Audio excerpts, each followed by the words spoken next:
choose any goal we want. Let's change a new date. We can do it just for sake of something easy. Let's do December 31st of 2019. All right, and as you see there, the change in days has already updated to be relative to the previous maturity from the last time I ran the solver program. All right, so in the monthly expenses, here's an interesting component to this model is I have student loans in mind here. So if you have a monthly budget and you put in a number, that could be part of your planning for how you're going to facilitate repayment of these loans given your life circumstances. So before we get into economic optimization and marginal revenue, marginal cost, just as an interesting aside, whatever your budget is and the loan repayment schedule you desire, well, that's going to translate into a minimum salary after graduate school. So you can put in your effective tax rate below, which is typically around 23% for professional salaries before the executive level. And we're going to calculate the salary needed based on simple present value of the above inputs discounted to, I'm sorry, not discounted, but amplified by the tax rate. So 1 minus the tax rate. If that's in the denominator, the salary will become larger to show you the gross salary, so before tax. And later on, I'd like to show you how I got the optimal solution by looking at the change between different payment periods to see the benefits and cost of how long it's going to take you to repay. So of course there'll be more interest, but there'll also be more cash flow available in the present. And so I set up a profit maximization equation for marginal revenue equals marginal cost. That is usually the definition of profit maximization. And it turns out that that's going to be repaid in about 1.5 years for the situation. But that's a more complex calculation. I have that below. But let's look at what this model can do.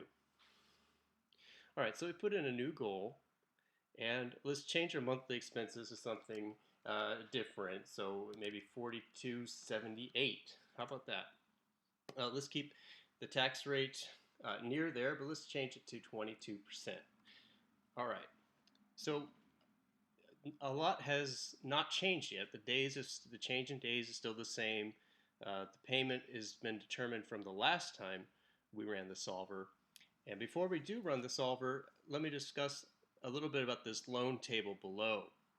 So here we see again the 7 loans with the starting principal, and then in each cell we see the end of year balance. So the end of year 1 for that loan, the end of year 1 for that loan, and so forth. And on the far right, we see how much interest is calculated, and I have a very complex conditional statement above that's a lot's going on there, but essentially it has some internal logic that it finds where the payment stops and everything's paid off by using a very powerful combination of Excel functions, the match and offset function. If you don't know how to use those, I highly recommend looking them up.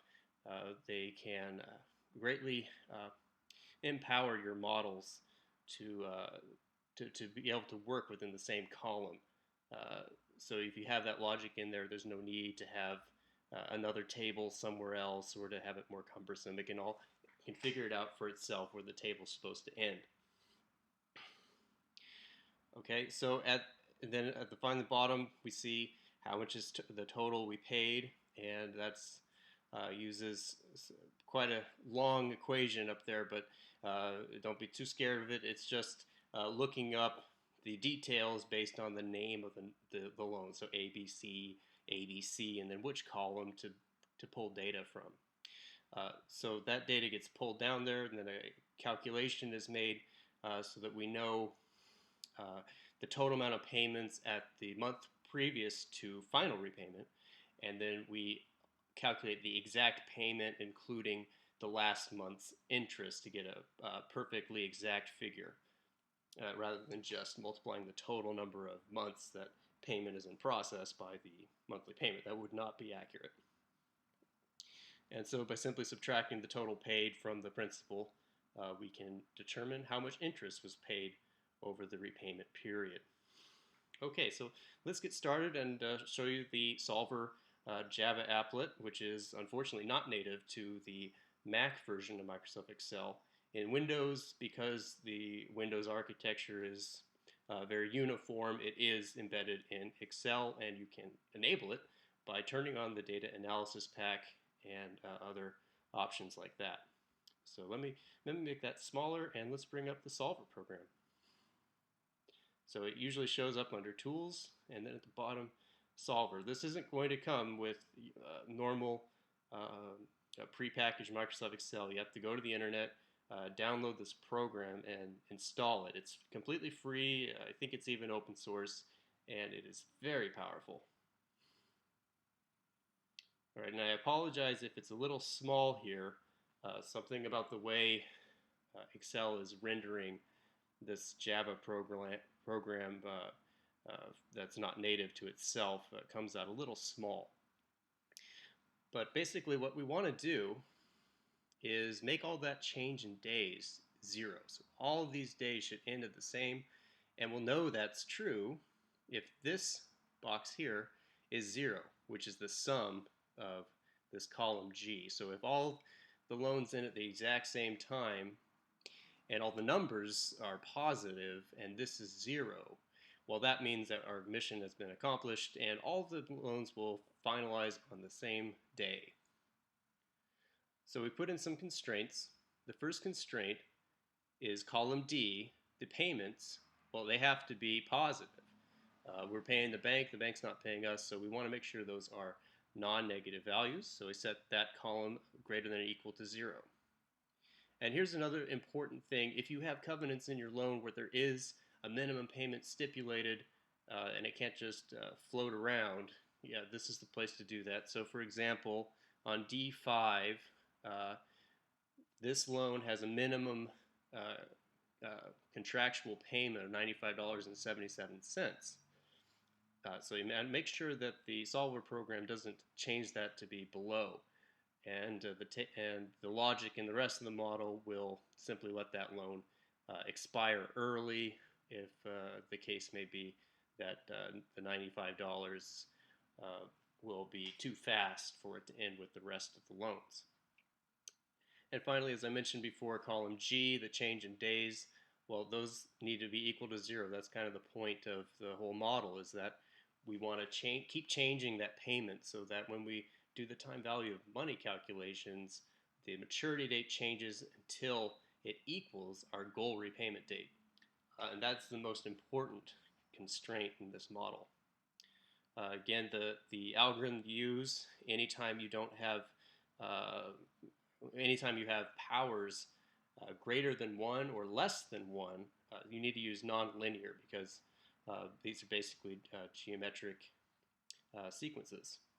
So use nonlinear there. The other ones, of course, are simplex and evolutionary, but we don't need to talk about those right now. All right, let's give it a whirl and see if it can figure out what we should pay the banks. And depending on the speed of your computer, this could take quite a while. So don't be afraid of that. Then it gives you a little beep, and it looks like we're successful, so we'll go ahead and keep that solution. Press OK.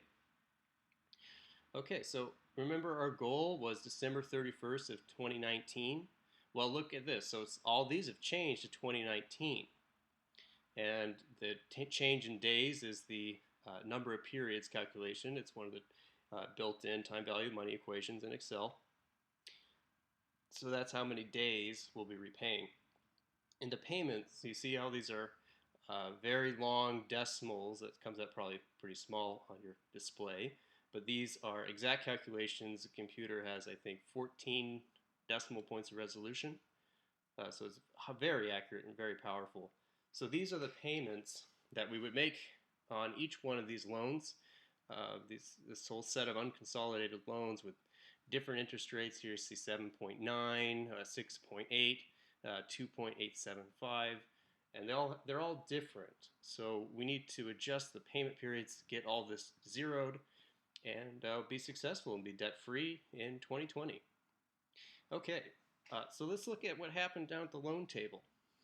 As again described before, these are the ending principal balances at each year during the repayment period. So because that's the end of the year and we're paying it off in a little over 7 years, there will be payments in year 8, but the balance will be 0 at the end. So that requires a little bit of an additional calculation to figure out, well, how much interest did we pay and how much total money did we pay to the bank for year 8, which was a partial year. And so that's where this equation on the right came in, where there's built-in logic so that the formula in each one of these cells through I-17 through I-27 has built-in logic using the match and offset combination that tells it, well, what year did the which year had final balances of principal, and that will tell it that, okay, this year, year 8 in this case, is the year it's being paid off, and so we can use a conditional statement to perform the different calculation, which will get us the exact amount of interest for that year. And if all worked correctly, we have the total paid, which is simply a sum of all the interest, and that should equal the sum horizontally of the total interest paid by simply subtracting the total payment from the original principal. So if these two are equal, we know we have an exact model and we have a very solid control about the quality of the data here. So I'm very confident that that is working properly. All right, the next component that I'd like to show you is based on this repayment scenario with a monthly budget of $4,200 and $78 and an effective payroll income tax rate of 22%, we can calculate the salary we need to pay for all of this repayment and all of our monthly living expenses. And that turns out to be just shy of $80,000. Now, below, similar calculation to getting the gross salary above is the optimal solution.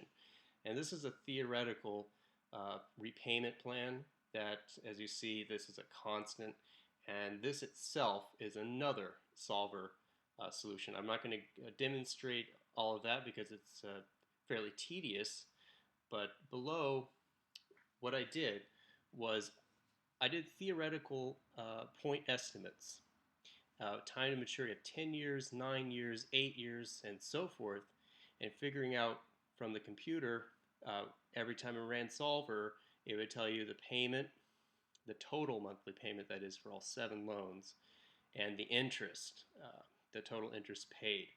So we have all these point estimates here, and that's starting to shape up into a kind of graph that we can extrapolate information from. The marginal cost, in this scenario, I determined that marginal cost would be the difference between the total interest. So, and that makes sense because there's a time value to money, and that is known as interest. So the difference between paying off in 10 years and 9 years is an additional interest payment to the banks of almost $3,000. So that's our point estimate for the marginal cost curve, which is merely the change or the slope of the total cost.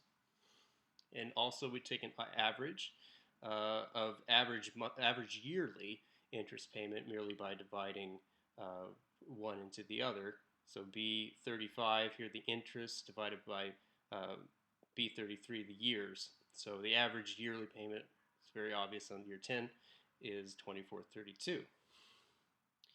And that's important in economic decisions, especially for production decisions.